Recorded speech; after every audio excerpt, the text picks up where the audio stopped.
Yo tout le monde, c'est Mediavore, j'espère que vous allez bien, moi ça va super, on se retrouve aujourd'hui dans une nouvelle vidéo exceptionnelle. J'avais envie de reprendre le même concept que je vous ai fourni hier, c'est-à-dire une vidéo via mon Stream Deck, parce que c'est beaucoup plus rapide, parce que c'est beaucoup plus, on va dire, dynamique.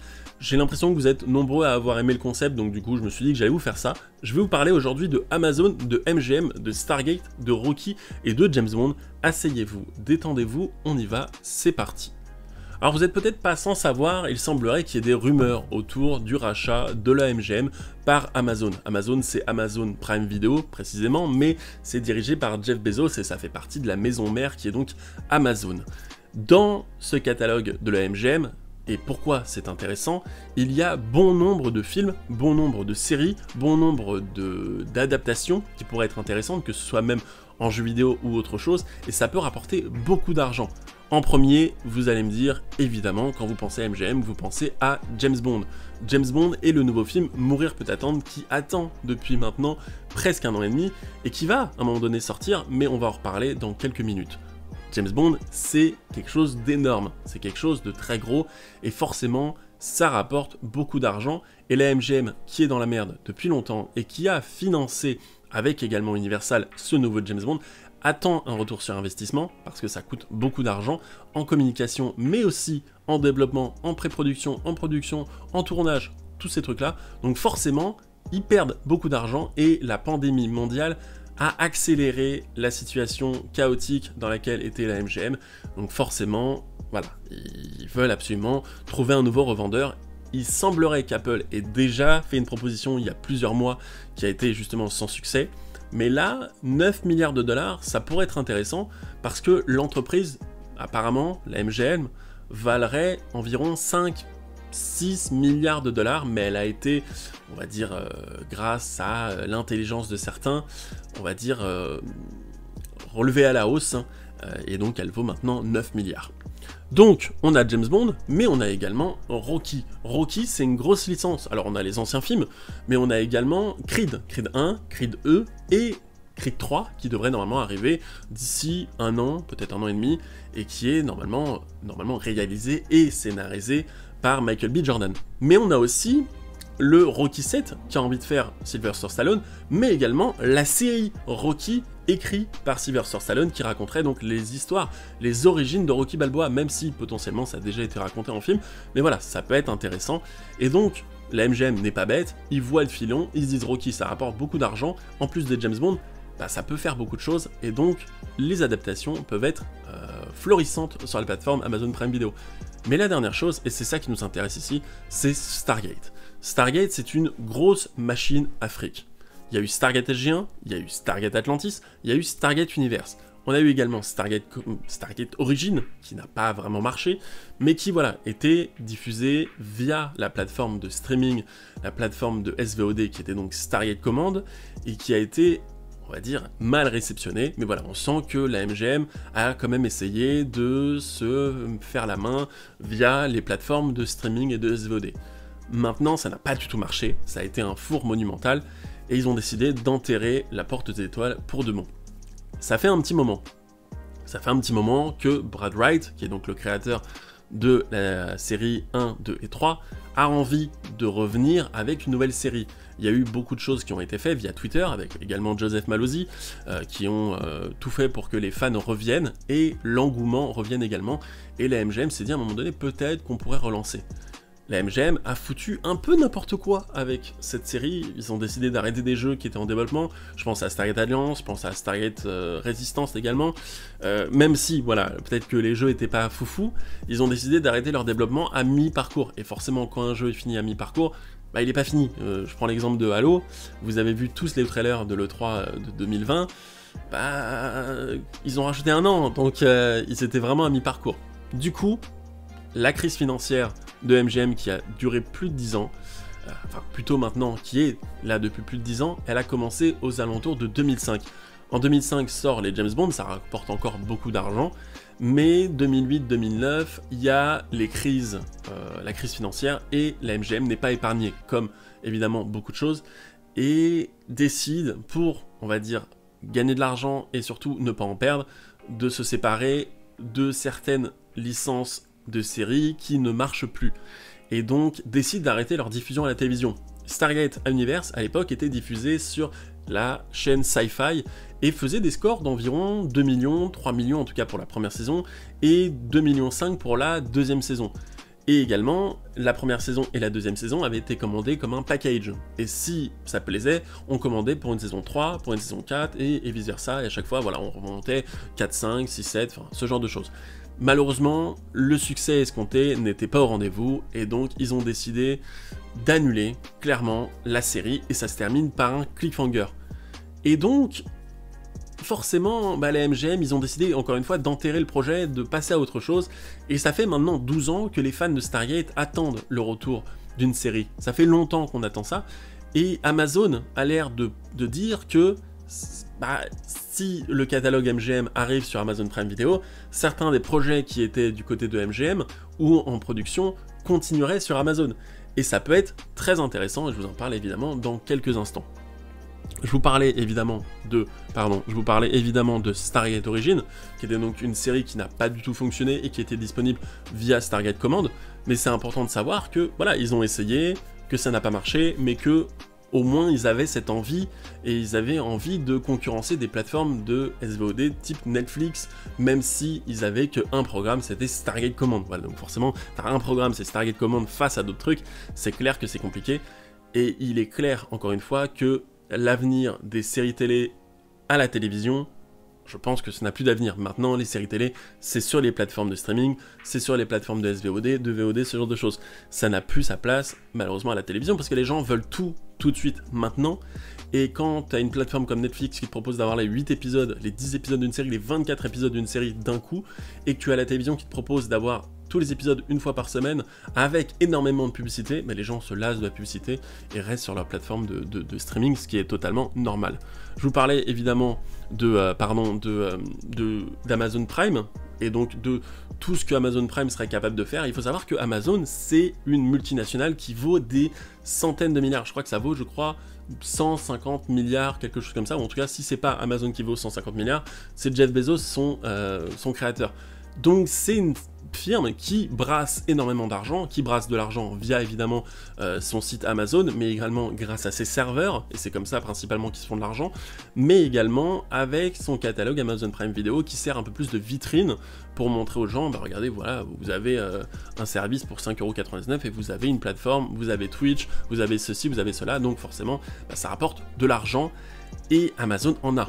Quand on entend que la série The Expanse, qui était donc diffusée sur Sci-Fi à l'époque, et qui marchouillait et qui a été annulée après une saison 2, je crois, et que Amazon a récupéré les droits pour la développer sur sa plateforme, et qu'on est passé d'une série qui avait très peu de moyens à une série qui a eu des moyens presque illimités parce que c'est Amazon, ça laisse songeur quand on voit que The Boys est un carton monumental, qui a une saison 2, qui a une saison 1, qui a même une saison 3 actuellement, qui sont même chauds apparemment pour faire une saison 4, ils sont en discussion déjà pour une saison 4, on sait que ça marche, on sait que le public est intéressé, et donc, direct, on va mettre plus d'argent dans le projet. On sait clairement que les fans de Stargate sont nombreux. Il y a une grosse fanbase de Stargate, que ce soit de Stargate SG1, de Atlantis, de l'univers de Stargate en général, avec les films ou autre chose. Il y a un grand potentiel, il y a une fanbase énorme. Et ça, la MGM et Amazon, ils en sont conscients, ils savent très bien comment ça marche. Si la MGM n'a pas réadapté Stargate actuellement, c'est parce que ça coûte de l'argent, et parce qu'ils savent très bien qu'ils n'en ont pas. Ils auraient pu vendre cette licence, ils ne l'ont pas fait, parce qu'ils savaient très bien que ils allaient l'utiliser un jour, et ils ont eu raison, parce que s'ils avaient vendu leurs droits de diffusion, eh bien Amazon n'aurait peut-être pas récupéré leurs droits de diffusion, ou leurs droits de réadaptation. Donc ça c'est intéressant pour l'avenir de Stargate. Je vous parlais du projet de Brad Wright de refaire une nouvelle série. On sait que Michael Shanks est normalement rattaché au projet parce que Brad Wright a dit que ça faisait plaisir de réécrire pour son personnage. On a l'air de penser qu'Amanda Tapping pourrait être peut-être rattachée au projet également, même si elle n'a pas confirmé quoi que ce soit, qu'elle a juste dit qu'elle serait contente de revenir dans la série si on lui proposait. Il y a d'autres acteurs, hein. Je sais que par exemple Lou Diamond Phillips, hein, qui était donc dans SGU et qui a eu son rôle arrêté après ce cliffhanger de la saison 2 de Stargate Universe, eh bien, a envie lui également de revenir dans Stargate. Je sais que David Hewlett, l'acteur qui faisait Rodney McKay, a très envie de revenir dans Stargate. Principalement, 90% des acteurs de Stargate, même Richard Dean Anderson, a dit qu'il serait chaud de revenir dans Stargate. Donc, c'est une licence qui a, encore une fois, du poids et qui peut récupérer son casting d'origine. Et ça peut coûter de l'argent, mais Amazon a les moyens. Amazon a les moyens de fournir une série qualitative, intéressante, et qui peut aller loin avec un univers extrêmement riche. Quand on voit qu'il y a autant de séries qu'il y a de spin-off, qu'il y a de jeux vidéo, qu'il y a eu de livres, de comics, ce genre de choses, voilà, il y a un univers énormément riche à la Star Wars, à la Star Trek, bah, ça fait forcément beaucoup réfléchir. Et donc, là où c'est intéressant, c'est que on pourrait développer Stargate en série via Amazon Prime Video, avec peut-être ce nouveau concept de série par Brad Wright, qui serait donc canon avec les autres séries. Mais également, peut-être qu'on pourrait faire une autre série Stargate. Peut-être qu'on pourrait avoir une autre série Stargate, peut-être, je ne sais pas moi, sur de la politique. Peut-être une autre série Stargate sur ce qui s'est passé il y a 200 000 ans. Une autre série Stargate sur les anciens. Parce que, encore une fois, Amazon, quand tu dépenses 450 millions de dollars dans le Seigneur des Anneaux, eh bien, tu as les moyens de fournir ce genre de choses. Vous me direz, Seigneur des Anneaux et Stargate, c'est pas la même chose. Oui, Seigneur des Anneaux et Stargate, ce n'est pas la même chose. Seigneur des Anneaux, c'est une valeur sûre. Mais Stargate aussi. Stargate, ça a une énorme fanbase, comme je disais, et donc je pense que ça peut être une grosse valeur ajoutée, et je pense qu'Amazon en est conscient, et que si ce rachat se fait, et qu'il y a cette envie, c'est aussi parce qu'il y a Stargate derrière, et que c'est l'un des trucs de la MGM qui est le plus intéressant, à part Rocky, à part James Bond, à part peut-être des réadaptations de la Panthère Rose ou des films des années 50, c'est Stargate. Stargate, c'est énorme, c'est puissant, et ça rajoute beaucoup d'argent dans la balance et sur le poids de ce que vaut la licence et la franchise pour le studio qui est MGM, et c'est pour ça que 9 milliards de dollars c'est énorme, mais voilà, ça fait partie de l'univers que pourrait développer Amazon. Donc on pourrait faire des séries, mais également, là où c'est intéressant, on pourrait faire des films. En 2012, on a Roland Emmerich qui nous dit qu'il aimerait faire une nouvelle trilogie à Stargate, de faire sa suite, Stargate 2 et Stargate 3. Il voulait le faire en 1994, mais il a fait Independence Day, qui a marché de dingue, plus que Stargate, et donc il est passé à autre chose. Il a essayé de faire Independence Day 2 Résurgence, qui n'a pas du tout marché, qui a fait un flop monumental, et il avait envie de faire Stargate. Il était question, encore une fois, il y a quelques années encore, de possiblement avoir une suite à Stargate avec un 2, un 3, qui ne serait pas canon avec l'univers des séries, mais qui serait canon avec l'univers des films. Donc on avait envie, c'était quand même du Stargate, ça faisait plaisir, mais ça a été annulé parce que Independence Day 2 n'a pas du tout marché, et il s'est dit, bah écoute, je vais passer à autre chose, je vais arrêter de me prendre la tête, et aussi parce que la MGM n'avait peut-être pas envie de lâcher les droits. Maintenant que les droits vont être lâchés peut-être encore une fois à Amazon, rien n'empêche Amazon de filer 150 millions de dollars à Roland Emmerich qui réalise son film, et que le film soit un carton autant au cinéma, et également sur la plateforme de streaming. Parce qu'il faut pas oublier que c'est une plateforme de SVOD, mais que maintenant, s'ils achètent MGM, ça devient également une plateforme, un distributeur de films au cinéma. Et ça, c'est très important, évidemment, on va en reparler en fin de vidéo. Donc, des films, il peut y en avoir. Il peut y avoir des films canons avec la série, il peut y avoir des films non canons avec la série, donc réalisés par Roland Emmerich sur l'univers de Stargate, il peut y avoir d'autres choses, d'autres films en rapport avec Stargate, mais également, ça peut libérer l'accès maintenant aux jeux vidéo. Je pense à Stargate Alliance, Stargate Resistance, des jeux qui ont été annulés. Peut-être qu'on pourrait avoir un MMORPG, le Stargate World qu'on attend tous depuis des années, qui pourrait, je pense, être un carton monumental, parce qu'il y a énormément de choses à développer autour de l'univers Stargate, et la fanbase, encore une fois, est extrêmement présente, et je pense que vous êtes nombreux à regarder cette vidéo et vous dire la même chose, du genre, mais on veut du Stargate, on veut que ça arrive, on veut que ça débarque. Donc, voilà, donc ça serait énormissime, et je dis oui, direct. Je vous parlais également de Star Trek. Star Trek, c'est disponible par exemple sur Netflix avec Star Trek Discovery, mais également sur Amazon Prime avec Star Trek Picard, mais il y a des films Star Trek. Il y a des films Star Trek qui n'ont pas forcément de rapport avec les séries, et certains qui ont des rapports avec les séries. Alors, je sais pas si les films sont canons avec l'univers des séries, ou si les séries sont dans un autre univers, ce genre de choses, je ne sais pas exactement, dites-moi dans les commentaires si vous êtes un fan de Star Trek, auquel cas je me trompe peut-être. Mais il y a des films qui sortent au cinéma, Star Trek, et à côté de ça, on a encore des séries, que ce soit Picard ou Discovery, qui sont disponibles sur 2 plateformes de streaming différentes, et qui proposent du contenu Star Trek. Donc pourquoi pas, justement, avoir comme Star Trek des films au cinéma, et des séries Stargate qui continueraient à exister à gauche et à droite, parce qu'il y a énormément de choses qui peuvent être intéressantes à développer. Et donc, pour finir, j'avais envie de vous parler de 2 choses, qui est donc le relancement d'anciennes séries, donc comme j'ai dit Rocky, une série Rocky, une série Stargate, une série peut-être James Bond. Pourquoi pas faire une série sur l'univers de James Bond avec des spin-offs? Ça pourrait peut-être être intéressant, comme par exemple ce que fait les séries comme Tom Clancy, l'univers de Ian Fleming. Ça pourrait par exemple s'appeler Ian Fleming quelque chose James Bond, Ian Fleming quelque chose M, Ian Fleming autre chose. Ça pourrait être intéressant de développer autour de ce sujet-là, et je pense qu'Amazon y réfléchit, je pense qu'Amazon a envie justement de proposer ce genre de choses sur son catalogue. Et pour finir, c'est là où c'est intéressant, c'est ce que je vous disais tout à l'heure, c'est que Amazon devient, s'il rachète à MGM, un studio de distribution et de production de films. Ça voudrait dire qu'on pourrait avoir des films comme James Bond, qui seraient donc disponibles au cinéma, et en même temps disponibles sur leur plateforme de SVOD, ce qui rapporterait plus d'argent, que ce soit donc au cinéma, et également sur les plateformes de SVOD, et les vendre directement, comme ce qu'ils ont fait avec la Snyder Cut, même si la Snyder Cut c'était pas Amazon, hein, mais voilà, vous avez compris, le concept de on vend un film directement, ça peut faire un carton, ça peut marcher très très bien, parce que ça coûte moins cher de vendre un film 16 € que d'acheter 4 places à 10 €, donc forcément le ratio fait que, en plus s'ils achètent l'argent à la MGM, maintenant c'est de l'argent qui revient à eux, donc c'est de l'argent qui revient quand même à James Bond, de l'argent qui revient quand même à la production, donc voilà, il y a des magouilles comme ça par-ci par-là, mais ça peut être intéressant. Et ou autre chose, ça peut être juste on sort le film, et 6 mois plus tard, 8 mois plus tard, il arrive dans la plateforme de SVOD.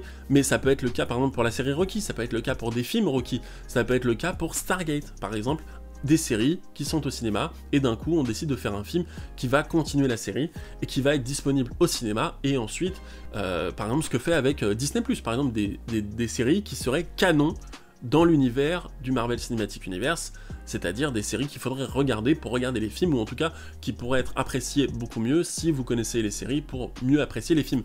Donc il y a pas mal de choses qui sont intéressantes, et on sent qu'Amazon a envie de se positionner. Moi j'y crois à ce deal, parce que la MGM ils vont pas trouver mieux.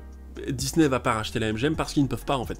À partir du moment où ils ont déjà Marvel, à partir du moment où ils ont déjà Lucasfilm, ils ont déjà racheté Warner, enfin ils ont déjà racheté la Fox, et Disney là actuellement ils vont pas spécialement bien depuis la crise du Covid.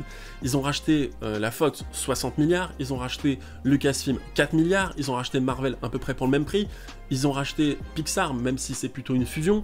Donc voilà, il y a de l'argent qui a déjà été dépensé, ils peuvent pas spécialement non plus acheter tout le marché, ils ont pas le droit, c'est interdit, ils ont pas le droit, donc du coup, la MGM ne sera pas rachetée par Disney, à moins qu'il y ait un changement dans la constitution, dans le code de ce genre de choses, mais normalement non, donc c'est que Amazon qui peut le faire. Si c'est pas Amazon, ça sera autre chose, ça sera Universal, et avec Universal, avec la plateforme de streaming de Universal qui devrait arriver normalement d'ici quelques temps, mais je pense vraiment pas qu'Universal serait intéressé par racheter la MGM, à part si, justement, peut-être que, vu que James Bond c'est aussi Universal, peut-être racheter les droits, en tout cas, de diffusion de James Bond, à la limite. C'est vraiment à la limite. Mais en tout cas, voilà. Dites-moi en commentaire si ça vous intéresse. Dites-moi si vous êtes hypé. Dites-moi si vous avez envie de revoir Stargate sur Amazon. Est-ce que vous pensez qu'il peut y avoir des séries? Est-ce que vous pensez qu'il peut y avoir des films? Dites-moi si ce projet, ce concept de vidéo un peu plus à la cool, un peu plus où je vous parle directement, vous plaît.